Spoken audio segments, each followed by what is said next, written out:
नृत्यांगना सुष्मिता ग्रुपच्या होत्या. त्यांच्यासाठी एकदा जोरदार टाळ्या. सुष्मिता ताम्हणकर या त्यांच्या गुरु आहेत आणि त्यांच्या या सर्व शिष्यांनी या ठिकाणी ही सुंदर अभंग रचना नृत्यातून साकारली. सुष्मिता यांच्यासोबतच शीतल यांचाही ग्रुप या ठिकाणी आपली नृत्यकला सादर करतोय. आणि त्याचबरोबर मगाशी जे अतिशय सुंदर अशी नको देवराया अंतता पाहू ही रचना सादर झाली ती नृत्यातून साकारणाऱ्या होत्या स्मिता भोसले. या सर्व नृत्यांगनांसाठी एकदा जोरदार टाळ्या वाजवूया. त्याचबरोबर आत्तापर्यंत झालेल्या या कार्यक्रमात ज्यांनी ज्यांनी आपली गानसेवा सादर करून संतांच्या रचनांना आपल्यासाठी पांडुरंगापर्यंत पोचवलं त्यांच्यासाठी जोरदार टाळ्या वाजवूया. सोनिया पोंक्षे, सुबोध जोशी, अजय दिघे, श्रुती जोशी, धवल भागवत, प्रभंजन मराठे, हार्दिक शुक्ल या सर्वांनी अतिशय सुंदर अशा रचना सादर केल्या. आणि ज्या हेरंब म्युझिक फाउंडेशनच्या वतीनं या अनुभूती कार्यक्रमाच्या 11व्या पर्वाचं आयोजन करण्यात आलंय त्या हेरंब म्युझिक फाउंडेशनचे संस्थापक संचालक गुरु रवींद्र पोंक्षे हे स्वतः आता गानसेवा सादर करण्यासाठी इथं उपस्थित आहे. ते संत एकनाथ महाराजांची गवळण सादर करणार आहेत. एकेका संतांचं सुद्धा कसं नशीब असतं बघा. संत एकनाथ महाराजांचा जन्म हा संत भानुदासांच्या मुलाच्या पोटी झाला. संत भानुदासांच्या मुलाचं नाव सूर्यनारायण आणि त्यांच्या पोटी एकनाथ महाराज जन्माला आले. म्हणजे मुळात संतांचा वारसा असलेल्या परिवारामध्ये जन्म झाला. जन्मस्थान सुद्धा परमेश्वर कृपेनं पैठण लाभलं हे देखील तितकंच भाग्याचं आहे. आणि त्याहून महत्त्वाचं म्हणजे ज्ञानोत्तरकालीन म्हणजे ज्ञानेश्वरांच्या नंतर साधारण 250 वर्षांनी संत एकनाथ महाराजांचा जन्म झाला. पण ज्ञानेश्वर आणि नामदेव या संतांचे उत्तराधिकारी म्हणून एकनाथ महाराजांच्याकडे पाहिलं जातं. अशा संत एकनाथ महाराजांनी अभंग, ओव्या, गवळणी, भारूड अशा विविध प्रकारचं साहित्य निर्माण केलं. आणि या प्रत्येकामधून देवाची भक्ती तर आहेच पण त्याचबरोबर समाज प्रबोधन सुद्धा केलंय. चला या गवळणीनं संत एकनाथ महाराजांना स्मरूया. ही जी गवळण आहे एकनाथी भारूड आम्ही पूर्वी करायचो. शरद पवार जेव्हा मुख्यमंत्री होते त्यांनी तेव्हा आम्हाला 500 कार्यक्रम दिलेले एकनाथी भारुडाचे निरनिराळ्या ठिकाणी जागरण करून किंवा जागृती करावी म्हणून. तर त्याच्यातली एक गवळण घेतली आहे मी एकनाथांची पण त्याला थोडासा वेगळा फ्लेवर दिला आहे. एक अर्ध्या तासात आम्ही छान सगळ्यांनी मिळून म्युझिक केलं आहे. बघा तुम्हाला आवडतं का.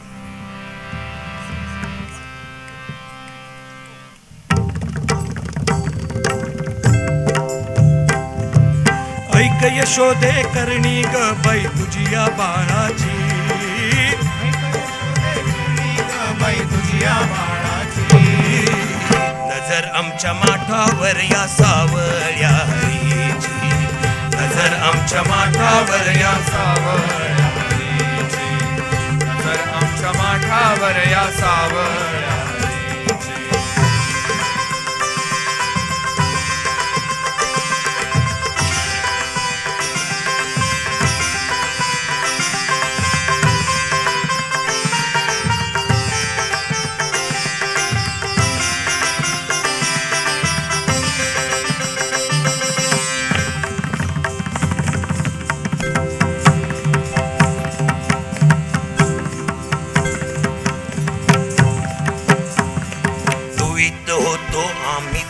अंगावर शिंपडतो पाणी, धुईत होतो आम्ही दोन्ही अंगावर शिंपडतो पाणी.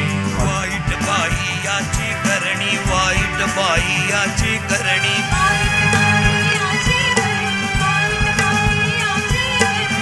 झाड आड हा लपून बसतो खूण करीत डोळ्याची, झाड आड हा लपून बसतो खूण करीत डोळ्याची. नजर आमच्या माठावर या सावळ्या, नजर आमच्या माठावर या सावळ्या हरीची, नजर आमच्या माठावर या सावळ्या हरीची.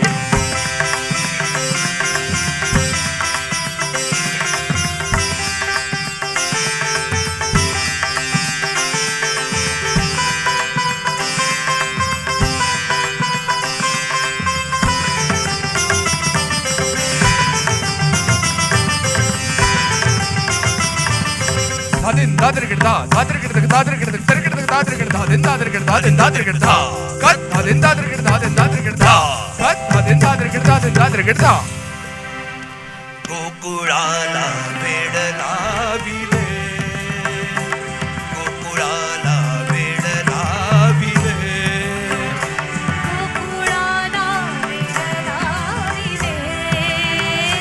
गोकुळाला वेड लाविले, गोकुळाला वेड लाविले लाविले, गोकुळाला वेड लाविले. सांगे मुक्ताबाई सकल जनांना, सांगे मुक्ताबाई सकल जनांना, टाळ मृदुंग वीणा घेऊन गाऊ भजन हरिते, टाळ मृदुंग वीणा घेऊन गाऊ भजन हरिचे.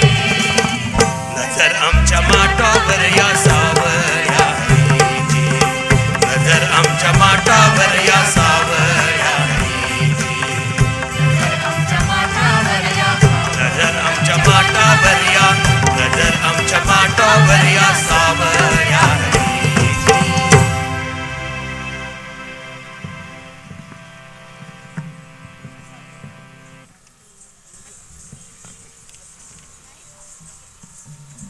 संत एकनाथ महाराज हे संत कवी होते, पंत कवी होते आणि तंत कवी सुद्धा होते.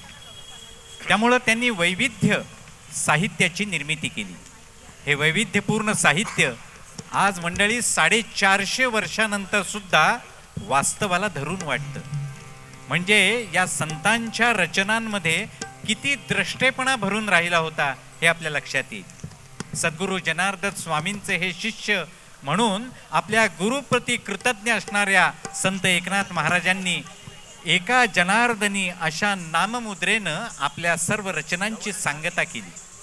आणि सर्वात महत्त्वाचं म्हणजे कृष्णाच्या ज्या बाललीला होत्या त्या त्यांनी ज्यामध्ये रेखाटल्या, ज्यामध्ये चित्रित केल्या, ज्यामध्ये शब्दबद्ध केल्या, त्या गवळणी अधिक रसिकप्रिय ठरल्या. सर्वात महत्त्वाचं म्हणजे एकनाथी भागवत आपण ऐकलं असेल, हे नाव तरी ऐकलं असेल, कदाचित वाचलं नसेल, पण 12वा स्कंद त्याच्यात 1300 ओव्या असताना त्याच्यावरती भाष्य करताना एकनाथ महाराजांनी 18,000 ओव्या लिहिल्या. म्हणजे या साहित्यकाराची समृद्धी आणि प्रतिभा केवढी विलक्षण होती हे आपल्या लक्षात येईल. चला तर अशा या साहित्यप्रेमी नवे नवे वैविध्यरूपी साहित्याची निर्मिती करणाऱ्या एकनाथ महाराजांनी कृष्णाच्या या बाललीला ज्या गवळणींच्या माध्यमातून सादर केल्या आहेत त्या गवळणीची ही झलक ऐकूया. ही सुद्धा एक वेगळी चाल लावलेली आहे बघा, तुम्हाला आवडते का? लोकगीताला थोडासा फ्लेवर देण्याचा प्रयत्न केलाय.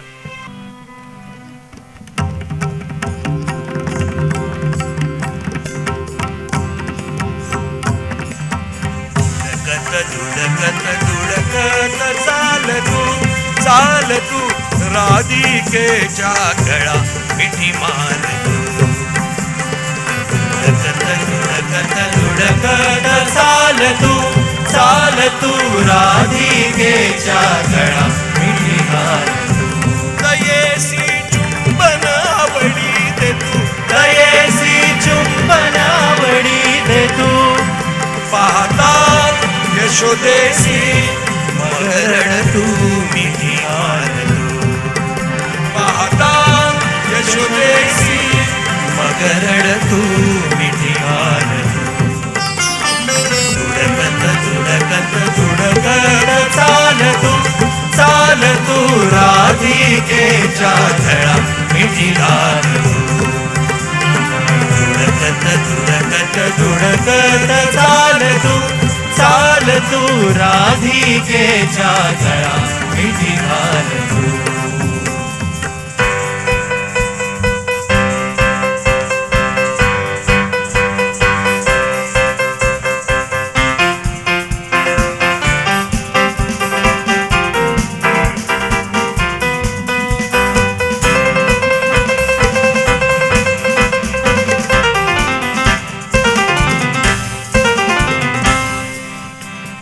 यशोदेने उचलून घेतला कडेवरी, यशोदेने उचलून घेतला कडेवरी.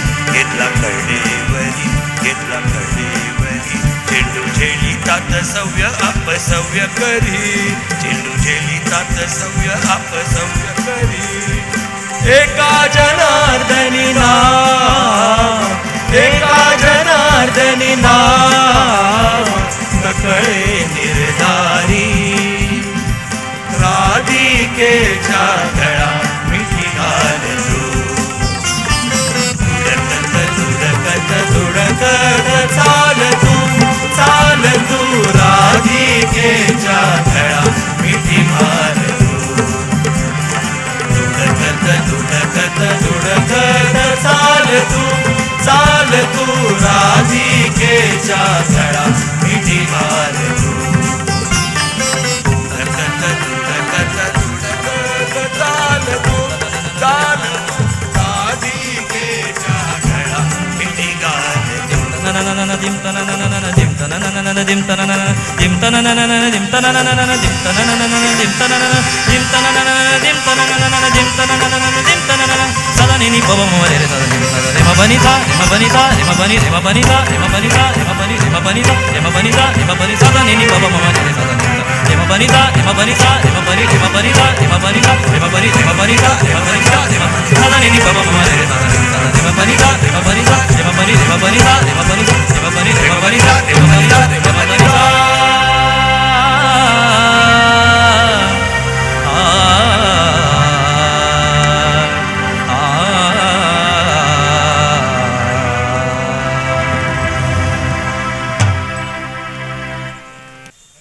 अशा साऱ्या संतांनी या महाराष्ट्र देशी अनेकांना प्रबोधनातून कसं जगावं याचं मार्गदर्शन केलं आणि पांडुरंगाच्या भक्तीमध्ये रत होत खऱ्या अर्थानं हे संत मोक्षपदाला प्राप्त झाले. भगवंताला भक्ताची ओढ कायम असते आणि म्हणून हा भक्त माझ्या जवळ यावा, माझ्या रूपात तो सामावून जावा असं भगवंताला वाटत असतं. सगळेच काही वाईट नसतात हो, वाईट असणाऱ्याकडे सुद्धा काही चांगलं असतं बरं का. म्हणून ज्ञानेश्वर माऊलींनी जे खळांची व्यंकटी सांडो असं म्हटलं, जावो असं म्हटलं नाही, संपो असंही म्हटलं नाही. जे खळांची व्यंकटी सांडो, जे वाकुडे पण आहे ते गळून पडो असं म्हटलं. कारण गळून पडलेलं असतं ना ते पुन्हा देठाला चिकटवता येत नाही महाराजा कधी. त्यामुळं तुमचा अहंकार, काम, क्रोध, लोभ, मद, मोह, मत्सर हे षड्रिपू असे गळून पडले आणि मन, हृदय जर रिकाम झालं तर त्या रिकाम्या मंदिरामध्ये भगवंताला प्रस्थापित करता येतं. हे साऱ्या संतांनी आपल्याला समजावलं. पहा, आपल्याला आपलं हृदय या षड गुणांनी जे युक्त आहे त्यातून रिकाम करता येतं का? तसं केलं तर तो भगवंत येऊन विराजमान होईल. आपल्या घरात भरपूर गर्दी असते, पाहुणे येतात तेव्हा. पाहुणे गेल्यानंतर पाय पसरायला बरं वाटतं ना, कारण जागाच नसेल तर पाय कसे पसरणार. आणि म्हणून ही जागा मिळवण्यासाठी आहे त्या जागेतली गर्दी कमी करावी लागते. आपल्या हृदय सिंहासनावर जर भगवंताला अधिष्ठित करायचं असेल तर त्या हृदय सिंहासनात असणाऱ्या या काम, क्रोध, लोभ, मद, मोह, मत्सरांना दूर करायला. 1400 वर्ष तपश्चर्या करून योग सामर्थ्यानं सिद्ध झालेला चांगदेव हा खूप मोठा योगी होता. पण त्याच्यामध्ये एकच अवगुण होता, तो होता अहंकार. 1400 वर्षांच्या तपश्चर्येला आलेलं फळ अहंकारानं नासत होतं. चांगदेवाच्या कानापर्यंत ज्ञानेश्वर महाराजांची थोरवी पोचली.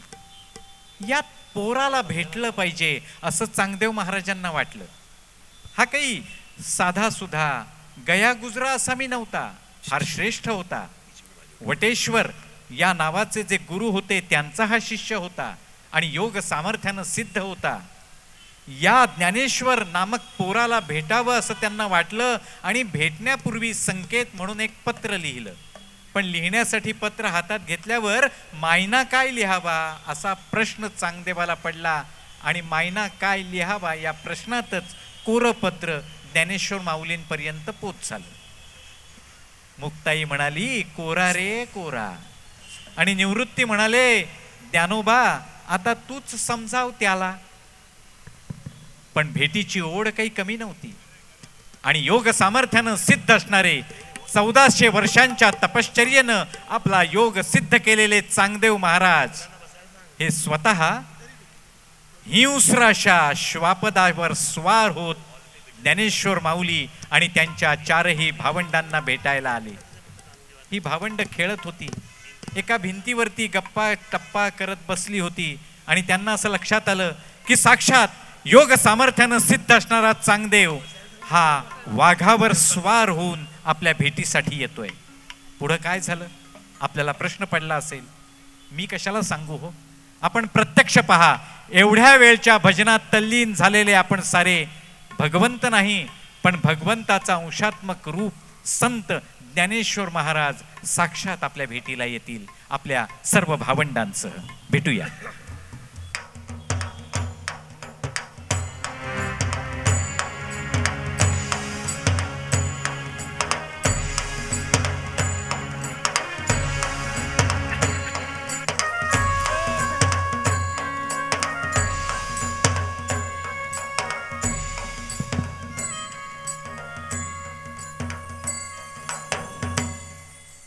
चांगदेव महाराज की जय.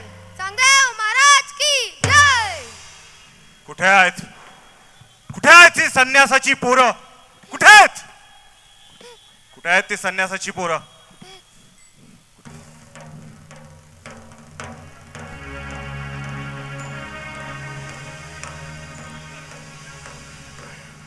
बघा ते बघा, भिंत चालली आहे. भिंत चालली आहे. ज्ञानेश्वर माऊली येत आहेत. भिंतीवर बसलेल्या या 4ही भावंडांच्या मनात आलं योग सामर्थ्यानं सिद्ध असणारा चांगदेव जर साक्षात हिंस्र वाघावर बसून येतोय तर निर्जीव भिंत सुद्धा चालू शकते महाराजा. आणि भिंत चालू लागली. 4ही भावंड चालत्या भिंतीवरून साक्षात चांगदेवाला भेटायला यावं लागली. ये भिंत चालतीये.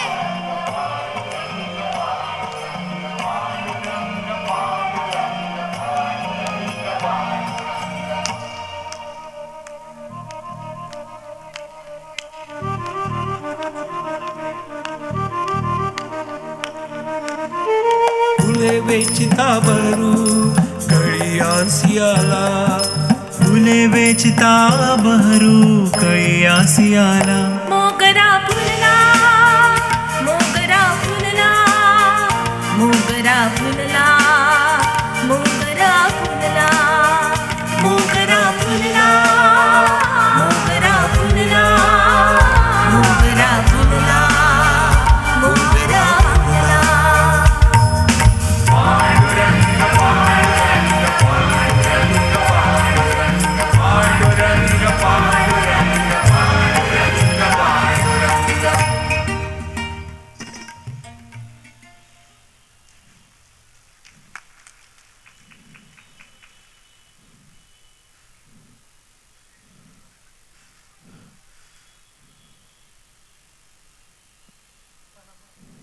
मुक्ताई,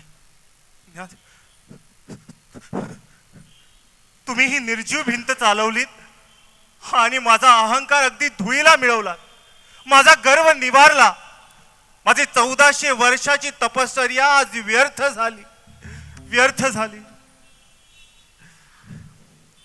आपले स्थान चरणाशी नाही आमच्या हृदयाशी आहे. आजची जन्मलो गुरुपुत्र झालो मुक्ताईचा. चांगदेव म्हणे आजची जन्मलो गुरुपुत्र झालो मुक्ताईचा. चांगदेव म्हणे.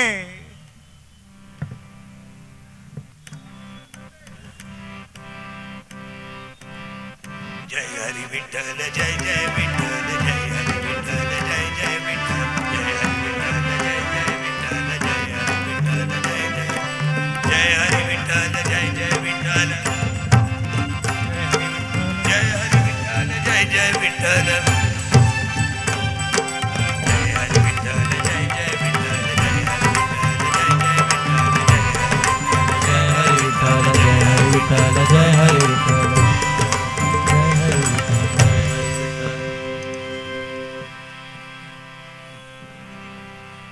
कोरं पत्र भावंडांपर्यंत पोचल्यानंतर भावंडांपैकी ज्ञानेश्वर महाराजांनी त्या कोऱ्या पत्राला लिहिलेलं उत्तर म्हणजे चांगदेव पासष्टी.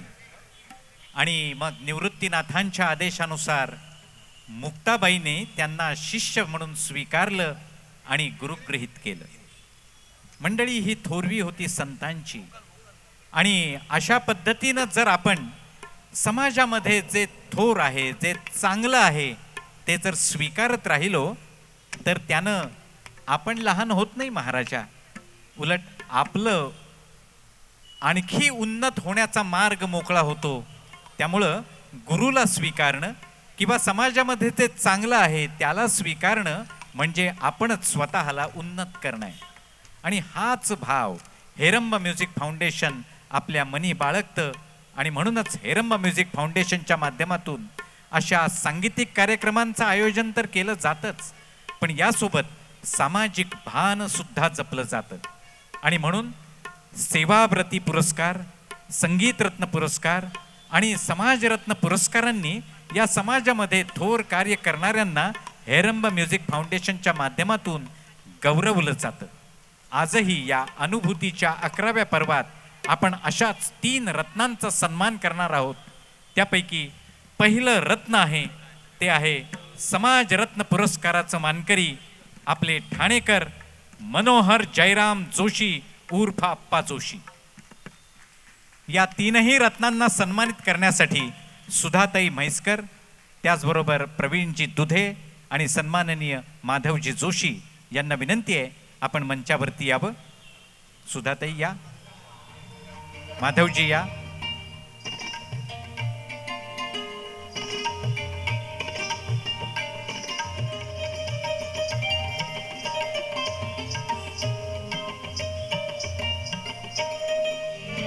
दर्शनासी जमली मांदियाळी ज्ञानोबाचो खोबा गोरोबा मुक्ताई. ज्ञानोबाचो खोबा गोरोबा मुक्ताई. घुसकुटे मॅडम, घुसकुटे मॅडम, आपल्याला विनंती आहे आपणही मंचावर यावं. ज्यांना आपण सन्मानित करणार आहोत ते मनोहर जयराम जोशी उर्फ आप्पा जोशी मंचावर उपस्थित आहेत. त्याचबरोबर सेवारत्न पुरस्काराचे मानकरी मोहन विष्णू बापट हे देखील मंचावर उपस्थित आहेत. आणि संगीत रत्न पुरस्काराच्या मानकरी अपूर्वताई गोखले यांनाही विनंती आहे आपणही कृपया मंचावर यावं. रामदास गुरु माझे आई जनाई बहिराबाई. रामदास गुरु माझे आई. रामदास गुरु माझे आई मजला ठाव द्यावा पाणी. रामदास गुरु माझे आई मजला ठाव द्यावा पाणी. नमस्कार.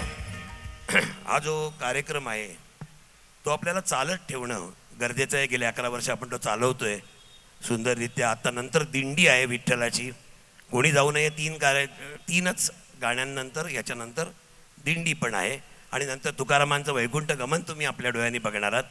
तर त्याच्या आधी आपण सत्कारांचा जो कार्यक्रम आहे तो करणार आहोत. कारण या समाजातल्या एवढे सुंदर काम करणाऱ्या माणसांना हेरमकडनं एक मानाचा मुजरा होतोच.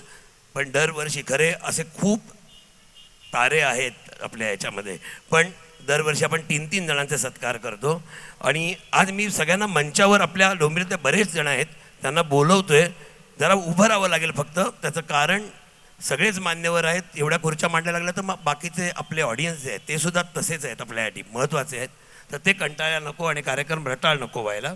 तर त्या दृष्टीने मी आता सगळ्यांना, डॉक्टर कोल्हटकर आलेत, डॉक्टर कोल्हटकर, दर्शना सामंत मॅडम, भुसकुटे मॅडम, अनिकेत घमंडीजी, प्रवीण दुधेजी, महेश पाटीलजी,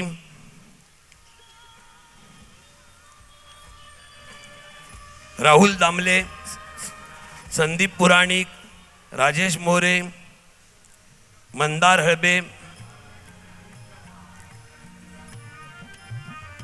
मिस पूर्वा चौधरी, अशोक पोंक्षे, दिलीप अमृते, शिरीष कीर्तने, सुरेश पालकरजी जे ज्येष्ठ नागरिक समन्वय समितीचे अध्यक्ष आहेत ज्येष्ठ नागरिकांचे, त्यांना मी बोलवतो त्यांचा रिप्रेझेंटेटिव्ह म्हणून. डॉक्टर महेश ठाकूर, मंगेश राजवाडे, सावरकर संस्था डोंबिवलीचे अध्यक्ष, सुष्मिताजी तामणकर, शीतल कपोलेजी, संकेत ओकजी, आणि आज सुनीला पोद्दार ताई आल्या नाही आहेत कारण त्यांना एका कार्यक्रमाला महत्त्वाचं जायचं होतं. जयंत पित्रे,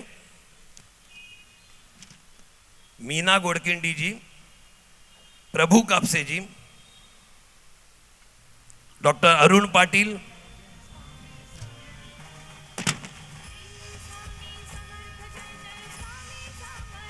आणि काही नावं माझ्याकडे अनावधानाने जर राहिली असतील तर खूप क्षमा करा मला.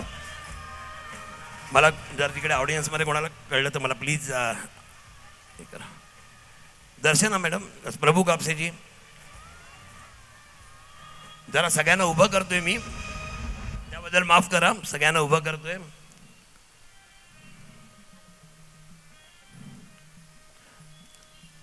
आपले रविदादा पण येणार होते पण त्यांना मुंबईच्या दौऱ्यावर, आपल्या पुण्याच्या दौऱ्यावर जावं लागलं, त्यामुळे ते नाही येऊ शकले.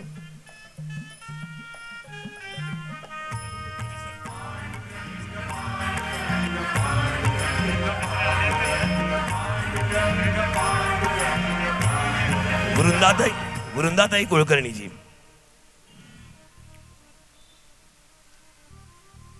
सगळ्यांचं आपण सन्मान करणार आहोत, पण त्याच्यापूर्वी आपण या तिन्ही जे ज्येष्ठ आपल्याकडे एक कलाकार आणि 2 समाजसेवी आलेले आहेत त्यांना पहिल्यांदा संगीत रत्न, समाजरत्न आणि सेवारत्न या देऊन त्यांचा सन्मान करणार आहोत. आमची खरी योग्यता नाही आहे त्यांचा सन्मान करण्याची, खरं सांगायचं, पण हेरम फाउंडेशनचा फक्त ट्रस्ट म्हणून आमच्या दोघांच्या हस्ते त्यांचा आम्ही सन्मान करतोय. आणि कारण त्यांचा सन्मान करण्यासाठी खूप काहीतरी लागतं, ते आमच्याकडे नाही, आम्ही छोटीशी ट्रस्ट चालवतो, पण डेफिनेटली आमच्या तिघांतर्फे आम्ही हे करतोय. आणि मग त्याच्यानंतर आपण एकमेकांच्या तर्फे या ज्येष्ठांच्या हस्तेच आपला सगळ्यांचा सन्मान करून घेऊया.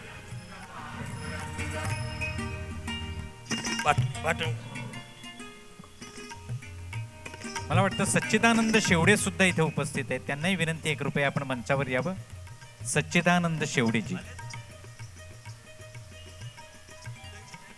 उदय चितळे, आपल्यालाही विनंती, आपणही मंचावर यावं. या सच्चिदानंद शेवडे आणि उदय चितळे यांचंही मंचावर स्वागत. समाजरत्न, सेवारत्न आणि संगीत रत्न अशा 3 पुरस्कारांनी आपण या ठिकाणी या तिघांनाही सन्मानित करणार आहोत. या सन्मानासाठी पल्लवी जोशी या देखील या ठिकाणी उपस्थित आहेत, त्यांनाही विनंती आहे, कृपया आपणही मंचावरती यावं. सर्वात प्रथम आपण सन्मानित करतोय महादेव जयराम जोशी उर्फ आप्पा जोशी यांना, आणि त्यांना आपण समाजरत्न पुरस्कार प्रदान करणार आहोत. या समाजरत्न पुरस्काराचं स्वरूप आहे मानपत्र, सन्मानचिन्ह. त्यापैकी जे मानपत्र आहे त्या मानपत्राचं सर्वात प्रथम वाचन करतो.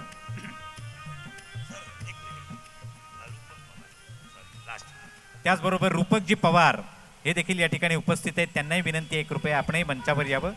रूपक पवार, सर्वात प्रथम मानपत्र महादेव जयराम जोशी उर्फ आप्पा जोशी.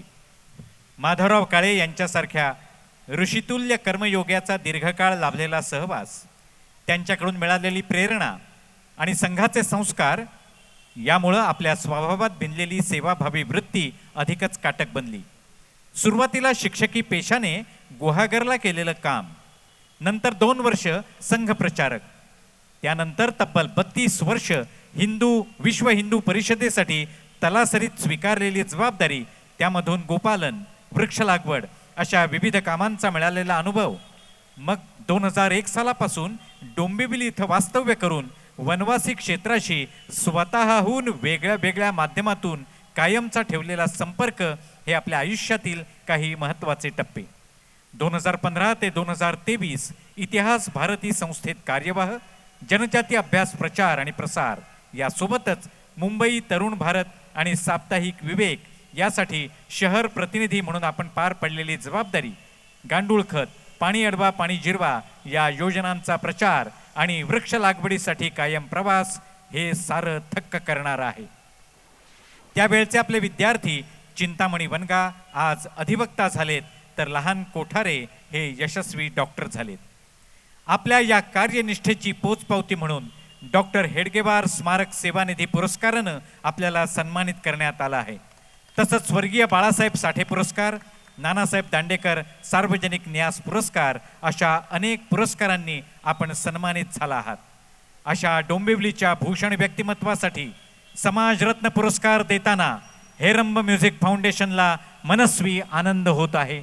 आपल्याला हा समाजरत्न सेवा पुरस्कार कृतज्ञतापूर्वक प्रदान करत आहोत. रामदास गुरु माझे आई मजला ठाव द्यावा पाणी.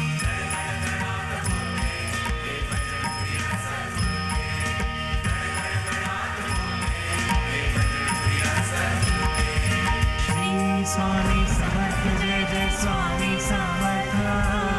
श्री स्वामी समर्थ जय जय स्वामी समर्थ. श्री स्वामी समर्थ जय जय स्वामी समर्थ. श्री स्वामी समर्थ जय जय डोंबिवली ही कलानगरी म्हणून अस्तित्वात आलेली आहे आणि या कलानगरीमध्ये वेगवेगळ्या क्षेत्रामध्ये सातत्यानं कार्यरत असणारे अनेक मान्यवर आज या ठिकाणी या एकाच मंचावरती आपल्याला उपस्थित पाहायला मिळत आहेत. आणि या सर्वांच्या साक्षीनं आज या ठिकाणी या तीनही पुरस्कारांना प्रदान केलं जात आहे. या समाजरत्न पुरस्कारानंतर आता सेवारत्न पुरस्कार देतो आहोत आणि या सेवारत्न पुरस्काराचे मानकरी आहेत मोहन विष्णू बापट. सर्वात प्रथम मानपत्र मोहन विष्णू बापट. कारकिर्दीच्या सुरुवातीला म्हणजे 1977 पासून 22 वर्ष नोकरी करत असतानाच पर्यटनाच्या माध्यमातून 18 जणांचा एक ग्रुप आपण तयार केलात आणि यातूनच सत्कर्म श्रद्धालयाची स्थापना झाली. 1982 ते 1990 या काळात ठाणे जिल्ह्यात विविध सेवा उपक्रम आपण राबवलेत आणि मग देहरंग इथं सेवा कार्याला सुरुवात केली. 1990 पासून या प्रकल्पाची जबाबदारी सांभाळत असतानाच आपण 1999 साली नोकरीत स्वेच्छानिवृत्ती घेऊन पूर्णकालीन कार्यकर्ता म्हणून जबाबदारी स्वीकारली. माथेरानच्या पायथ्याशी पनवेल तालुक्यातल्या देहरंग परिसरातील विवेकानंद ग्राम इथं माऊली संकुलात संस्थेचं कार्य चालतं. समाजातील गरजू, दुर्बल, वंचित समाज बांधवांची यथाशक्ती सेवा केली जाते. गोशाळा, विद्यार्थी वसतिगृह, आरोग्य केंद्र, औषधी वनस्पती आणि फलोद्यान लागवड केली जाते. गरजू विद्यार्थी शिक्षणापासून वंचित राहू नयेत म्हणून विद्यार्थी वसतिगृह चालवलं जातं. तिथं भोजन, शिक्षण, व्यक्तिमत्व विकास, संस्कार या सेवा निःशुल्क दिल्या जातात. याच ठिकाणी सध्या गोविज्ञान या विषयात अखिल भारतीय स्तरावर संशोधन आणि प्रयोग सुरू आहेत. सर्व सुविधांनी युक्त अशा आपल्या गोशाळेत सुमारे 35 देशी जातींच्या गायी, बैल आणि वासरं आहेत. आदिवासी पाड्यावरील गरजू वनवासी बांधवांना आरोग्य सेवा पुरवली जाते. यासोबतच 9वी ते 12वीच्या विद्यार्थ्यांसाठी साप्ताहिक शैक्षणिक वर्ग सुरू आहेत. परिसरातील पाड्यांवर जलसंधारणासाठी जनजागृती केली जाते. इतकी वर्ष सेवाभाव जपत सत्कर्म श्रद्धालयाच्या माध्यमातून आपण करत असलेल्या कार्याचा गौरव म्हणून आपल्याला सेवारत्न पुरस्कार प्रदान करताना हेरंब म्युझिक फाउंडेशनला मनस्वी आनंद होत आहे. आपण त्याचा स्वीकार करावा ही विनंती. सेवारत्न पुरस्काराचे मानकरी मोहन विष्णू बापट.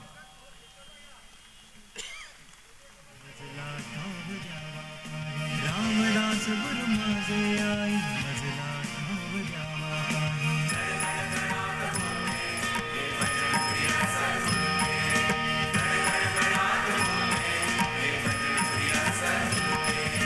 श्री स्वामी समर्थ जय जय स्वामी समर्थ. श्री स्वामी समर्थ जय जय स्वामी समर्थ. श्री स्वामी समर्थ जय जय स्वामी समर्थ.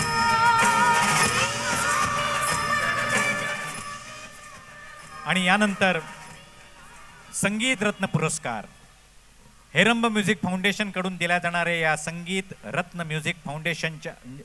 रत्न पुरस्काराच्या मानकरी आहेत अपूर्वा गोखले. अपूर्वाताई ग्वाल्हेर घराण्याचे ज्येष्ठ गायक आणि व्हायोलिन वादक पंडित गजानन बुवा जोशी यांची नात आणि पंडित अनंत बुवा जोशी यांची पणती असलेल्या अपूर्वा गोखले यांना संगीताचा समृद्ध वारसा लाभलाय. आपण संगीतातलं प्राथमिक शिक्षण आपले आजोबा पंडित गजानन बुवा जोशी यांच्याकडे घेतलं. पुढे पंडित मधुकर जोशी यांच्याकडे सीना बसीना तालीम झाली. वडील श्री मनोहर जोशी, आत्या डॉक्टर सुचिता बिडकर, पंडित अरुण कशाळकर, श्रीमती माणिकताई भिडे यांच्याकडून आपल्याला मार्गदर्शन लाभलं. पद्मश्री पंडित उल्हास कशाळकर, पंडित शंकर अभ्यंकर आणि पंडित यशवंत महाले यांच्याकडूनही आपल्याला तालीम मिळाली आहे. भारत सरकारच्या सांस्कृतिक मंत्रालयातर्फे दिल्या जाणाऱ्या ज्युनियर फेलोशिपच्या आपण मानकरी ठरला आहात. सूरसिंगार संसदचा सूरमणी पुरस्कार, मुंबईच्या म्युझिक फोरमचा विद्यासागर पुरस्कार, आचार्य श्रीकृष्ण रातंजनकर फाउंडेशनची शिष्यवृत्ती, पंडित के जी गिंडे पुरस्कार, पंडित रामकृष्ण बुवा बझे पुरस्कार, पंडित राम मराठे युवा पुरस्कार अशा अनेक पुरस्कारांनी आपल्या सांगीतिक कारकिर्दीला सन्मानित केला आहे. मुंबई आकाशवाणीच्या एकल गायनासाठी उच्च श्रेणीच्या कलाकार असणाऱ्या आपण पल्लवी जोशी यांच्याबरोबर सहगायनाचे कार्यक्रम अनेक संगीत महोत्सवातून सादर केलेत. मुंबईतील SNDT विद्यापीठात व्हिजिटिंग फॅकल्टी म्हणून आपण काम केलं असून पुण्यातील भारती विद्यापीठात संगीत विभागात गुरु म्हणून आपण कार्यरत आहात. अशा समर्पित भावनेनं संगीत क्षेत्राची सेवा केलेल्या उत्तुंग व्यक्तिमत्वाला म्हणजेच अपूर्वा गोखले यांना संगीत रत्न पुरस्कार देताना हेरंब म्युझिक फाउंडेशनला मनस्वी आनंद होतो आहे. आपलं मनःपूर्वक अभिनंदन आणि हा पुरस्कार स्वीकारल्याबद्दल धन्यवाद. विठ्ठल दर्शनासी जमली मांदियाळी. ज्ञानोबाचो खोबा गोरोबा मुक्ताई, ज्ञानोबाचो खोबा गोरोबा मुक्ताई. तीनही सन्मान मूर्तींचं सन्मान चिन्हासह एकत्रित छायाचित्र सर्व मान्यवरांच्या उपस्थितीत. माझे आई रामदास गुरु माझे आई मजला ठाव द्यावा पाणी. रामदास गुरु माझे आई मजला ठाव द्यावा पाणी.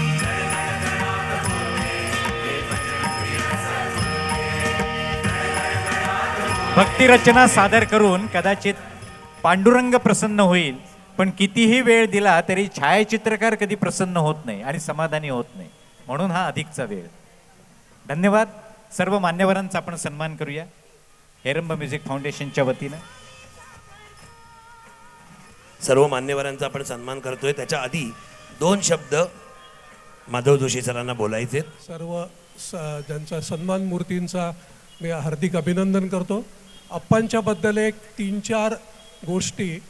अप्पांचा 3 ते 4 वर्षापूर्वी नागरी अभिवादन न्यास या 47 संस्थांनी एकत्र येऊन केलेला सत्कार अप्पांचा झालेला होता. आणि अप्पा म्हणजे डोंबिवलीमधले क्रांतिकारक आहेत.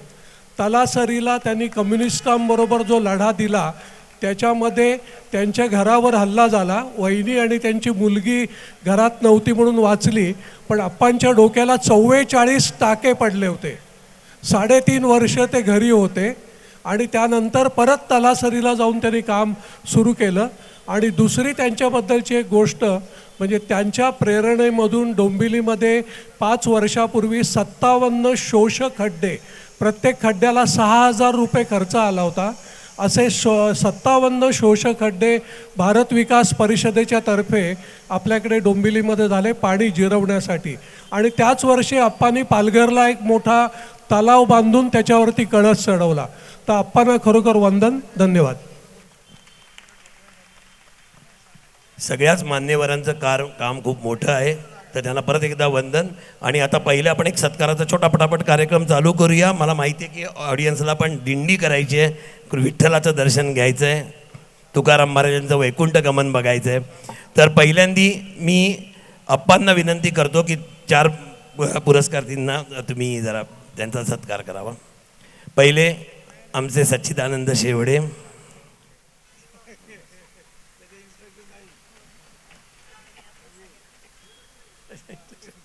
त्याच्यानंतर मस्कर मॅडम तिकडे आहेत, तुमच्या बाजूला आहेत.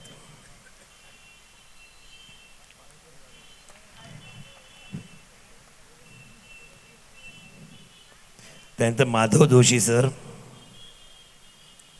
जास्त वेळ तुम्हाला मी उभं नाही करणार, आणि प्रवीण डुदे सर.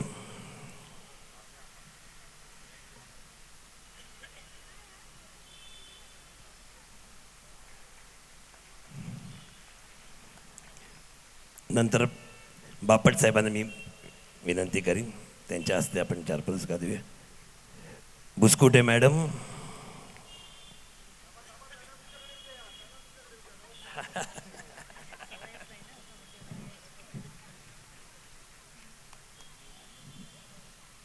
त्याच्यानंतर दर्शना सामंत मॅडम,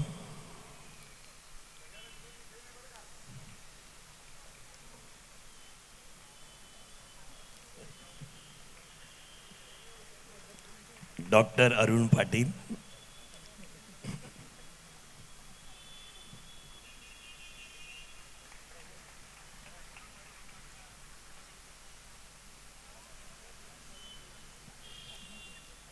श्री महेश पाटील,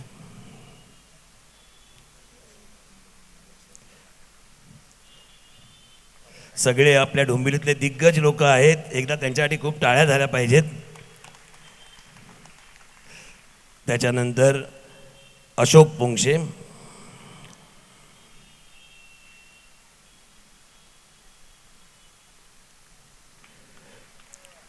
प्रभू कापसे,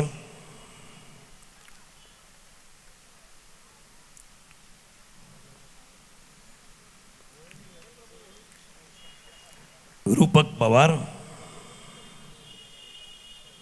मी अप्पांना मुद्दामून जास्त त्रास नाही दिला उभं राहण्याचा. मंगेश राजवाडे, मी फटाफट नावं घेतो. नंतर पालकर काका,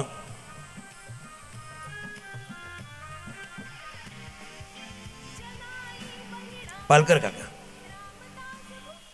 ज्येष्ठ नागरिक संघाच्या सगळ्या समन्वय समितीचे हेड आहेत.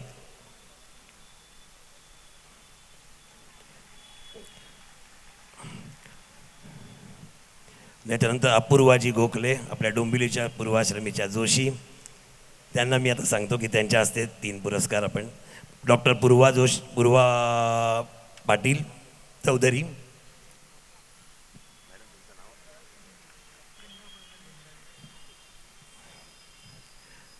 वृंदा कुलकर्णी मॅडम,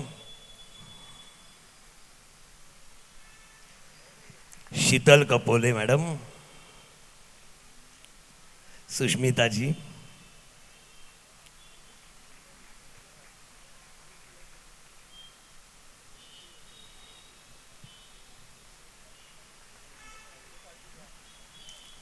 आता माधव जोशीजींना मी सांगतो 2 जणांचे सत्कार करा.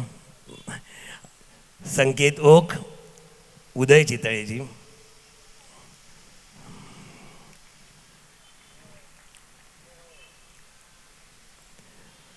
आणि आज आमचा रथ हाकणारे पाटणकर साहेब.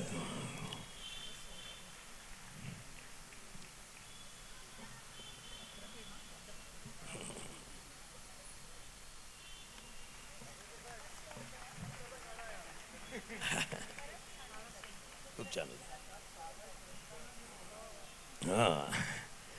माझ्या मते सगळ्यांचं मी नाव घेतलंय आणि सगळे आलात. खरंच खूप छान वाटलं, बरं वाटलं. सगळ्यांनी आपला वेळ देऊन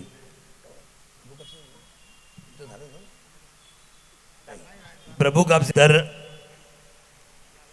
आपण हा कार्यक्रम आटोपता घेऊया आणि दिंडीसाठी खास आपण तयार राहूया. सगळ्यांची एक सुंदर दिंडी इकडनं येणारे 4-5 संस्थांची आहे आणि नंतर तिकोळ तुकाराम महाराजांचं वैकुंठ गमन. फक्त 3 गाणी आहेत, त्याच्यानंतर हा कार्यक्रम असेल. महेशजी तुम्ही पण थांबा. माधवजी गोले आलेत मला वाटतं. हां येस. आता मी सच्चिदानंद शेवड्यांच्या हस्ते त्यांचा सन्मान करतो.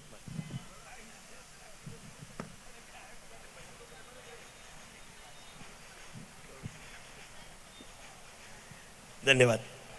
हेरंब फाउंडेशनचं जे काम चालू आहे त्याच्याबद्दल थोडीशी माहिती सांगतो की दर महिन्याला आता आम्ही 70 ते 80 लोकांचं किडनी डायलिसिससाठी काम करतोय. की दर महिन्याला 70 ते 80 लोक म्हणजे 40 ते 50 हजार रुपयाचं एका वेळेचं त्यांचं किडनी डायलिसिस 70 ते 80 लोकांसाठी केलं जातं. त्याशिवाय कॅन्सर पेशंट, त्याच्याशिवाय काही मुलांच्या शालेय शिक्षणासाठी आम्ही खर्च करतो आहे. त्याच्यानंतर कॅटरॅक्टच्या ऑपरेशनसाठी काही खर्च करतो आहे. आणि वन टाईम काही लोकांची जेव्हा डायलिसिस किंवा किडनी ट्रान्सप्लांट असते त्याच्यासाठी आत्ता आम्ही तो फोकस केला आहे. अजून बरीच काही प्रोजेक्ट आहेत जी आम्हाला पुढे करायची आहेत. आणि प्लस हेरम म्युझिकच्याबद्दल सांगायचं तर हेरम म्युझिकनी आता एका संस्थेबरोबर, एका युनिव्हर्सिटीबरोबर टायअप केलेला आहे. जर तुम्हाला BA BCom विथ म्युझिक असेलच, पण त्याशिवायसुद्धा तुम्हाला MBA BA BCom LLB MCom काहीही जरी करायचं असेल तर आमच्याशी तुम्ही संपर्क साधू शकता. तुम्हाला तुमचं नोकरी सांभाळून ते करता येईल, हॉटेल मॅनेजमेंट करता येईल. हॉटेल मॅनेजमेंटसाठी आम्ही डायरेक्ट हॉटेलशी टायअप केलं आहे की तुम्हाला त्याच्यातनं एक पर्टिक्युलर अमाऊंटसुद्धा मिळेल आणि प्लस तुम्हाला हॉटेल मॅनेजमेंट करता येईल. तर डेफिनेटली आम्हाला त्याच्यासाठी संपर्क साधा. आता पाटणकर साहेब. सर्व पुरस्कार ज्यांना दिले त्या सर्वांचं अभिनंदन आणि त्यांचे धन्यवाद. त्याचबरोबर जे मान्यवर आज या ठिकाणी उपस्थित आहेत ते आवर्जून आजच्या या कार्यक्रमाला उपस्थित राहिले, त्यांचेही हेरंबच्या वतीनं मनःपूर्वक आभार. आणि त्याचबरोबर बहुसंख्येनं उपस्थित असणाऱ्या आपणा सर्वांसाठी सुद्धा हेरंब म्युझिक फाउंडेशनकडून मनःपूर्वक धन्यवाद. यानंतर आता अनुभूतीच्या या 11व्या पर्वात अगदी अखेरच्या टप्प्यावरती पुन्हा एकदा संत ज्ञानेश्वर माऊलींच्या या अभंग रचनेनं पुढे जाऊया. जोरदार टाळ्यांनी स्वागत करूया सोनिया पोंक्षे यांचं.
विराणी अर्थात विरहिणी, ज्याच्यामध्ये शृंगार रस सुद्धा असतो, त्याला नृत्यातून सादर करत होत्या शीतल कपोले. सोनिया पोंक्षे आणि शीतल कपोले या दोघींसाठी एकदा जोरदार टाळ्या वाजवूया. मंडळी, आपण सगळे विषय सुखामध्ये बुडालेले असतो. एका सुभाषितकारांनी या विषयांना सापाची उपमा दिली आहे. या सापांनी आपल्याला घेरलेलं असतं, आपल्या मनाला. साप दंश करत असतात, पण आपण त्या विषयामध्ये इतके रक्त असतो की आपल्याला तो दोष आहे हे जाणवतच नाही. आणि म्हणून शास्त्रकारांनी 12 विषय दोष सांगितलेत. त्यापैकी एक विषय दोष आहे फलमिथ्यत्व. आता तुम्ही म्हणाल हे काय बोजड सांगतोय, पण मंडळी हे बोजड नाही, अगदी सोपं करून सांगतो. बघा, सकाळी नाश्ता केला की 4 तासांनी आपल्याला पुन्हा भुकेची जाणीव होते, म्हणजे केलेला नाश्ता गेला वाया. त्यानंतर आपण दुपारी सुग्रास भोजन घेतो, पोटावरून हात फिरवतो आणि आकंठ भोजन झालं असं म्हणून तृप्तीची ढेकर देतो. ती खोटी असते, कारण पुन्हा 4-5 तासांनी संध्याकाळी आपल्याला भूक लागते. मग सकाळी जी तृप्तीची ढेकर दिली होती ती मिथ्या नव्हती का?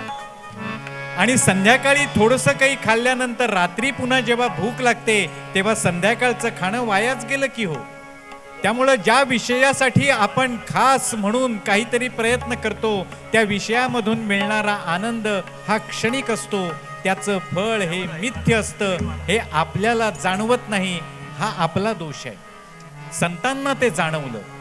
म्हणून ज्ञानेश्वर माऊली असं म्हणतात, स्वतःबद्दल म्हणतात की निवृत्तीनाथांच्या परमयोगामुळं, परम अशा सहवासामुळं आणि गुरु म्हणून मला त्यांचं जे मार्गदर्शन लाभलं त्यामुळं मला स्वतःला आत्मतृप्तीचा अनुभव आला. ज्ञानेश्वर माऊलींना ही तृप्ती लाभली. ती कशी लाभली? ती त्यांच्याच शब्दात, ज्या ठिकाणी त्यांची रचना सादर करण्यासाठी जोरदार टाळ्यांनी स्वागत करूया अनन्या नाईक यांचं.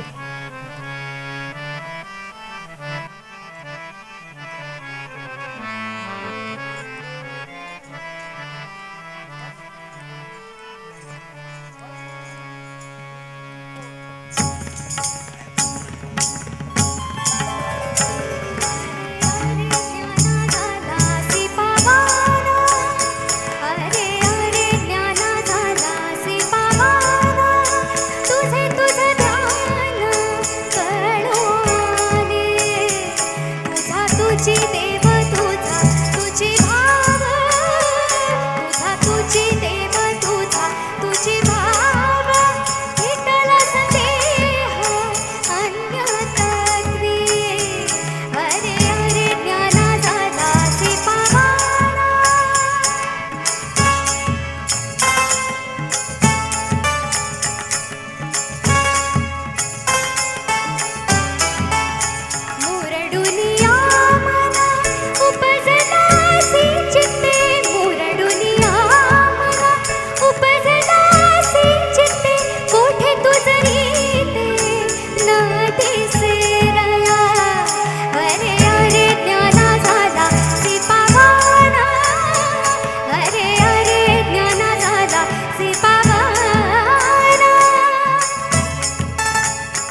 मध्ये मी थोडंसं इंटरप्ट करतो. मगाशी अनावधानाने मी मगाशी म्हणून म्हटलेलं, आपल्या डोंबिवलीचे एक भूषण गायिका पावगी मॅडम या आल्यात, सिनियर मॅडम, आणि त्यांचा आपण सन्मान नाही केला. मला एकदम वाईट वाटतंय.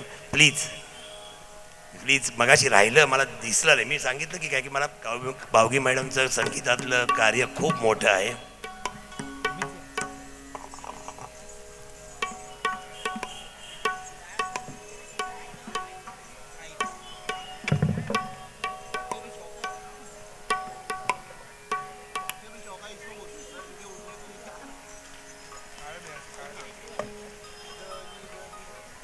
धन्यवाद.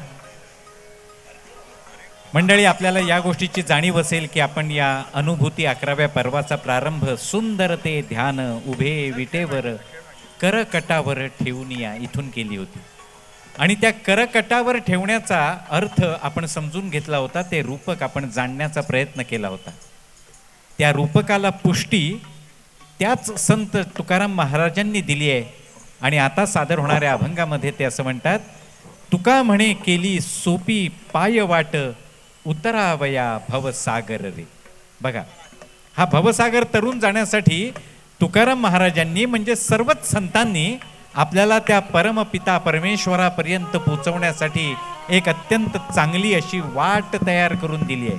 आपलं काम एवढंच आहे, त्या वाटेवरून चालायचं. आपण त्या वाटेवर पाऊल टाकायला कचरतोय, ते न कचरता जर आपण त्या वाटेवरून चालण्याचा प्रयत्न केला तर ज्याची ओढ संतांना आहे आणि जिथे आपण पोचावं असं त्यांना वाटतं, तिथं आपण पोचू आणि आपल्या या जन्माचं निर्विवादपणे सार्थक होईल. ऐकूया संत श्रेष्ठ तुकाराम महाराजांची ही रचना.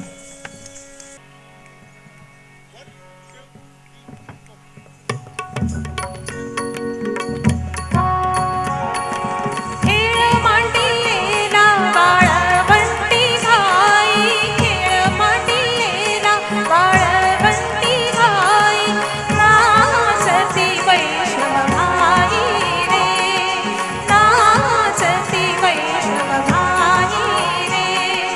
क्रोध अभिमान केला बावटणी, क्रोध अभिमान केला बावटणी, एक एकाला गतीत पायी रे, एक एकाला गतीत पायी रे. खेळ मांडिलेला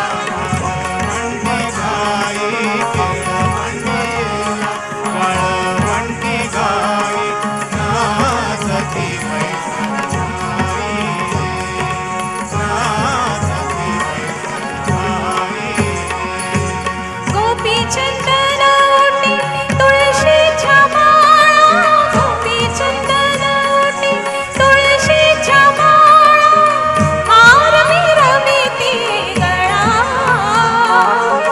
हार मिरविती गळा. टाळ मृदुंग घाई पुष्प वर्षावना, टाळ मृदुंग घाई पुष्प वर्षाव, अनुपम्य सुख सोहळा रे. खेळ मांडिलेला वाळवंटी घाई, खेळ मांडिलेला वाळवंटी घाई, नाचती वैष्णवभाई रे, नाचती वैष्णवभाई रे. वर्णाभिमान विसरली याती, वर्ण